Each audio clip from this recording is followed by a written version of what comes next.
কেনিয়ার মধ্যাঞ্চলের নানিউকি শহরে মার্কিন নাগরিকদের জন্য ইবোলা কোয়ারেন্টাইন কেন্দ্র স্থাপনের পরিকল্পনা ঘিরে উত্তেজনা ছড়িয়ে পড়ে। শত শত বিক্ষোভকারী রাস্তায় নেমে কেন্দ্রটির বিরোধিতা করেন। বিভিন্ন স্থানে ব্যারিকেডে আগুন দেয়া হয় এবং পরিস্থিতি নিয়ন্ত্রণে পুলিশ মোতায়েন করা হয়। স্থানীয়দের অভিযোগ, লাইকিপিয়া বিমান ঘাঁটিতে বিদেশি রোগীদের রাখা হলে আশপাশের জনগণ সংক্রমণের ঝুঁকিতে পড়বে। জনস্বার্থে কেনিয়ার উচ্চ আদালতও পরিকল্পনাটি সাময়িকভাবে স্থগিত করে। এই কেন্দ্র স্থাপনের পরিকল্পনা আসে কঙ্গোতে ভয়াবহ ইবোলা প্রাদুর্ভাবের প্রেক্ষাপটে। বুন্দিবুগীয় স্ট্রেইনের এই ভাইরাসে এখন পর্যন্ত কয়েকশো নিশ্চিত সংক্রমণ এবং শতাধিক মৃত্যুর তথ্য প্রকাশ করেছে স্বাস্থ্য কর্তৃপক্ষ। এছাড়া 1000-এর বেশি সন্দেহভাজন রোগী নজরদারিতে রয়েছে। প্রতিবেশী উগান্ডাতেও সংক্রমণ ও মৃত্যুর ঘটনা রেকর্ড করা হয়েছে। তবে সংকটের মধ্যেই কিছুটা স্বস্তির খবর এসেছে বুনিয়া শহর থেকে, যেখানে কয়েকজন আক্রান্ত রোগী সুস্থ হয়ে হাসপাতাল ছাড়ছেন।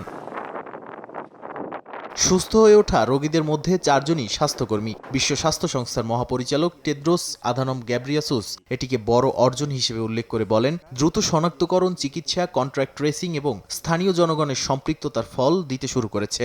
কিন্তু আক্রান্তদের দাফন প্রক্রিয়া নিয়ে বিরোধ, স্বাস্থ্যকেন্দ্রে হামলা এবং গুজব এখনও রোগ নিয়ন্ত্রণকে কঠিন করে তুলছে। এ কারণে চিকিৎসা ব্যবস্থার পাশাপাশি জনসচেতনতা ও সামাজিক আস্থা তৈরির দিকেও জোর দিচ্ছে কর্তৃপক্ষ। এদিকে ভাইরাস মোকাবিলায় নতুন ভ্যাকসিন তৈরির দৌড় শুরু হয়েছে। Coalition for epidemic preparedness innovations বা সিইপিআই মডার্না, অক্সফোর্ড বিশ্ববিদ্যালয়, সিরাম ইনস্টিটিউট অব ইন্ডিয়া ও আইএভিআই সহ কয়েকটি প্রতিষ্ঠানের জন্য প্রায় $60 মিলিয়ন অর্থায়নের ঘোষণা দিয়েছে।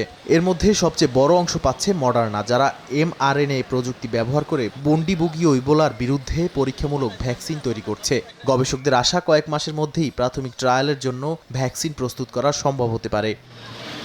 বিশ্লেষকদের মতে বর্তমান সংকট একটি রোগের প্রাদুর্ভাব নয়, বরং ভবিষ্যৎ মহামারী মোকাবিলায় বিশ্বের প্রস্তুতিরও পরীক্ষা। কোভিড-19 পরবর্তী সময়ে mRNA প্রযুক্তিকে ঘিরে যে বৈশ্বিক বিনিয়োগ ও অবকাঠামো গড়ে উঠেছে ইবোলা মোকাবিলায়, সেটি এখন কাজে লাগানোর চেষ্টা চলছে। তাই কঙ্গোর এই প্রাদুর্ভাব বিশ্ব স্বাস্থ্য নিরাপত্তা, আন্তর্জাতিক সহযোগিতা এবং দ্রুত প্রতিক্রিয়া ভিত্তিক ভ্যাকসিন উন্নয়নের নতুন বাস্তবতা সামনে এনে দিয়েছে।